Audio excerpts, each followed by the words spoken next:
Hello Pocket Watchers, and welcome to Friday Night Fairy Tales with me, Ned the Gnome. Now this evening's fairy tale was suggested by Lloyd. Hello Lloyd. And it's a very famous one called Rumplestiltskin. Now if you hear any noises, it's just the fairies trying to put me off. Okay, here we go. There was once a poor miller who had a daughter.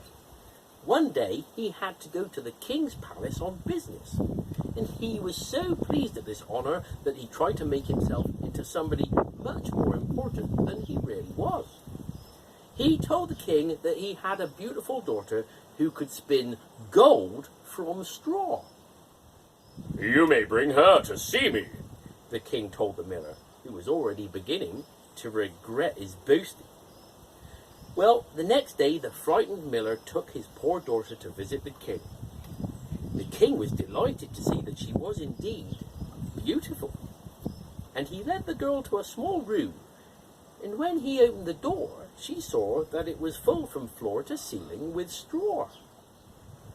The king pointed to the spinning wheel.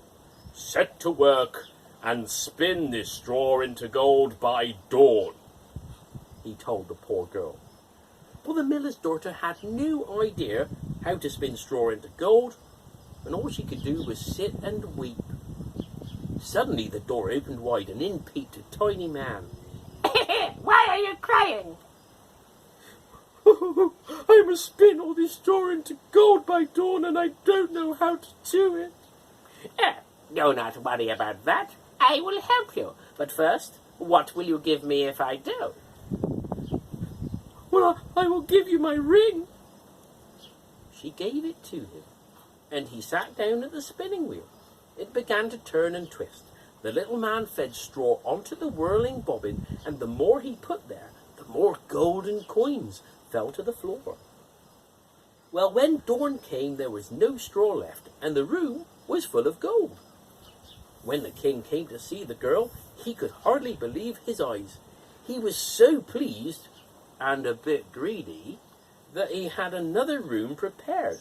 This time it was even bigger, with more straw in it. "Spin more gold for me, my dear." And he shut the door, leaving the poor girl alone with the straw and the spinning wheel. Well, she didn't know what she was going to do, so she began to cry. And the door opened, and the little man peeped round once more.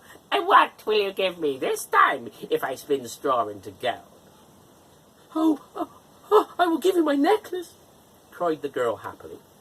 The little man took the necklace. Ew. Not as nice as the ring, but a bargain's a bargain. And he sat down at the spinning wheel. Whir, twist, and twirl went the wheel. The bobbin caught in the straw and cast it out again in the shape of hundreds of golden coins. And when dawn broke, all the straw had gone, and the room was full of gold. Well, this time the king was overjoyed, and he had another larger room filled with straw. "If you spin all this straw into gold, I will make you my queen." Well, the girl knew that she could not do it without the little man's help, and she waited for him to appear. Sure enough, in he came. What will you give me this time? "Alas, I have nothing to give." Then promise me that when you are queen, you will give me your firstborn child, demanded the little man. Well, the girl could do nothing but promise, and at once the little man sat himself at the spinning wheel and started to spin. The wheel whirred until the room was full of gold, and the sun shone in through the window, and the little man went away. Well, the rich king kept his promise and made the miller's daughter his queen, and a year later they had a son. And the queen was so happy she forgot all about the little man and her promise to him, until one day he appeared in the room and pointed to her baby. Give me the child as promised, he cried. Well, the queen begged him to take anything except her baby, and as he felt rather sorry for her, he told her that if she could guess his name within 3 days, she could keep her son. Well, the queen tried all the names she knew, but she could not guess. He came the next day, and she tried with hundreds more, like Kevin and Brian, but the little man's name was not among them. Before the third day dawned, the poor queen sent a messenger all over the land to bring back all the strange names he could find, but there were none left. But he did tell her that he saw a tiny house and a tiny man dancing around a fire. And he was singing a song, and it sounded like this. Tomorrow I brew, today I bake, and then the child away I'll take.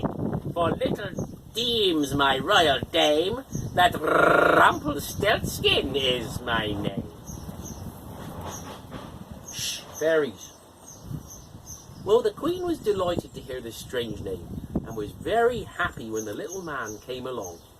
She waited for him to speak before she asked him about it, and teased him a little before she said the name her messenger had told her.